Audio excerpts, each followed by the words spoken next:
అంత dangerous disease ఇది. కాకపోతే ఏంటంటే దీనికి హోమియోపతిలో బెస్ట్ ట్రీట్మెంట్.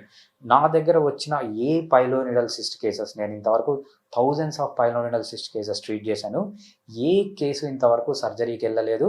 సక్సెస్ రేట్ కూడా మోర్ దాన్ 98, 99% సక్సెస్ రేట్ ఉంటుంది మనకు పైలోనిడల్ సిస్ట్‌లో. So, pilonidal cyst homeopathy treatment నా దగ్గరకొచ్చిన వాళ్ళు ఎవ్వరు సర్జరీకి వెళ్ళలేదు.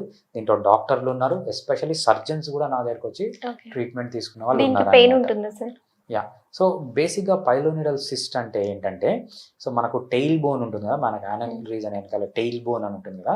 ఆ టెయిల్ బోన్ పైన మనం స్కిన్ చూస్తాం. అంటే మనకు బటక్స్ మధ్యలో స్కిన్ ఉంటుంది కదా! కొంచెం పైన ఆ స్కిన్‌లో ఏమవుతుందంటే, సో, నార్మల్‌గా ఎలాంటి వాళ్ళకొస్తుందంటే కొంచెం ఒబేస్‌గా ఉన్న వాళ్ళకి, సో, ఏమవుతుందంటే ఒబేస్‌గా ఉన్న వాళ్ళు కూర్చున్నారనుకోండి. కూర్చున్నప్పుడు ఏమవుతుందంటే ఆ స్కిన్ అనేది స్ట్రెచ్ అవుతుంది. సో, టెయిల్ బోన్‌కి జస్ట్ పైనున్న